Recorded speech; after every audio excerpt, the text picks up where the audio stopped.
Alright, show that this function is increasing. So we're interested in this function's gradient function. So half x to the minus half, which is the same as 1 on to root x. Now we can see that for x is greater or equal to 0, this will always be greater or equal to 0. Greater than 0 for x greater than 0. Therefore, it's increasing. Okay, it's got to be increasing. All right, so we know it's increasing. Good for us. So what do we have to do now? So by dividing the area under the curve, so let's say here's the curve. I want to divide the area under the curve into n equal subintervals. So we're going from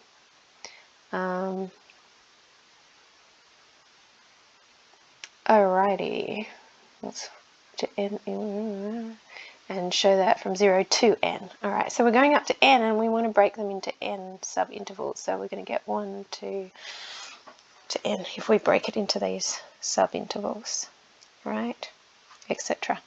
Okay, and what do we know? First of all, let's just have a look at the integral. So we know the integral of x to the half dx between 0 and n would be x to the add 1, so 3 on 2 divided by 3 on 2 between 0 and n. So we would get 2/3 x to the 1.5. So you're going to get n root n here. Alright, that's what we're going to get, which is this bit here. So we know that the integral equals that. Now, if we take, just using subintervals and looking at, if I draw it on, looking at little rectangles under this curve. Are we looking at rectangles? Yeah, let's look at rectangles. The rectangles would be so above the curve. So you can see the rectangles. If I use rectangles and add them all up, I'm going to get something that's bigger than this. It's going to, this is going to be less than. So it's pointing towards that and it's pointing towards that. So that's correct. All right, so it's going to get something that's bigger than that. So we know this is true and we know this is true as long as this is the addition of the area of those rectangles. Now, if you think of each of these rectangles, they've got a width of 1. So if I'm adding up all the rectangles, I've got a width of 1 and then 1 times the height of each. So the height of the first one is, remember this is the function root x. So when I sub 1 in, I get that height. So it would be root 1. And then I sub 2 in. Then I'm going to sub root n in.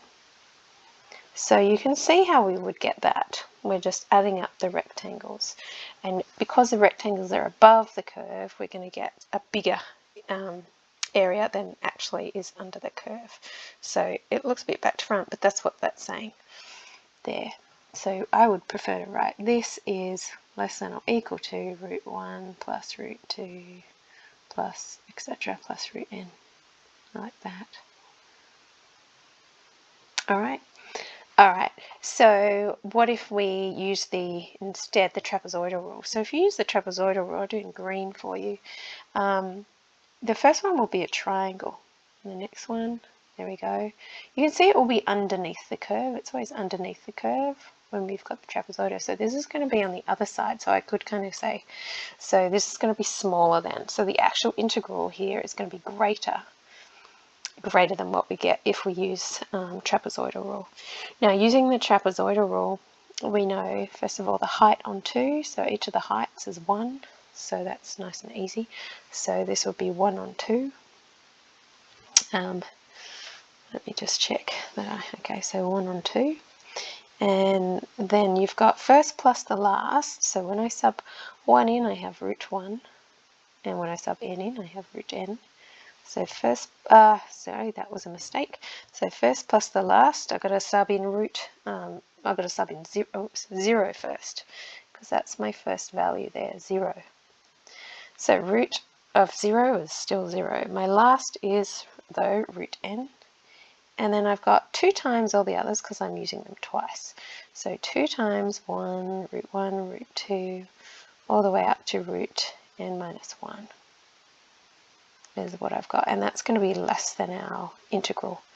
And remember, our integral is 2n root n on 3. Now, if I play with that a little bit, so I could just write it like that. Now let me play with it though. So first of all, I'm just going to times both sides by 2. So that will become a 4.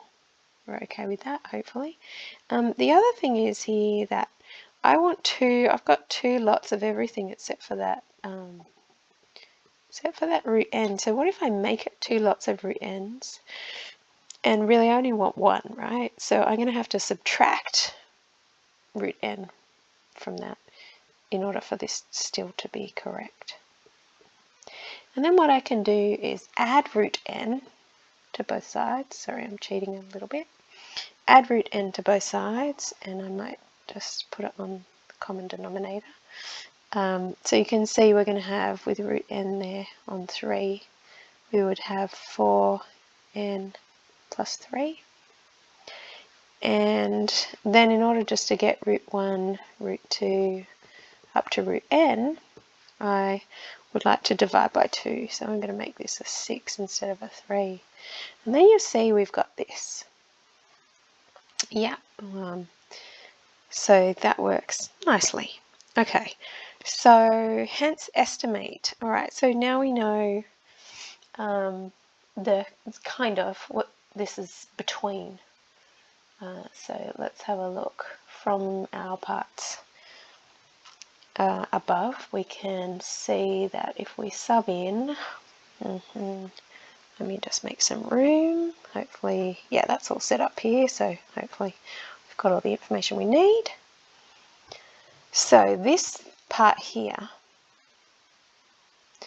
if our n is, so I can write it like this. I can write that part there is between, so it's less than this, so I'm going to put that here. So this will be, remember n is 12,000, so this is 12,000, and then 4 lots of 12,000, so 48,000 plus 3 all over 6, and then this is here is greater than this bit here, so I can write this on the other side. So 2 lots of 12,000, so 24,000 root 12,000 on 3. All right, so put those both into the calculator. All right, so what we're going to get is 876,356.09, and that's on the other side. We're going to get 87641 0.86 blah, blah, blah, blah. All right, so to the nearest 100, does it say to the nearest 100? So let me look at my hundreds. So I've got 356 here. What have I got here? 410 here. All right, so you can see it's closer to, it's close to 400, isn't it? So it's got to be between the 410 and the 356, so it's very close to 4. So we will say it's approximately equal to 876 400 to the nearest 100. So closer to 400 than 300.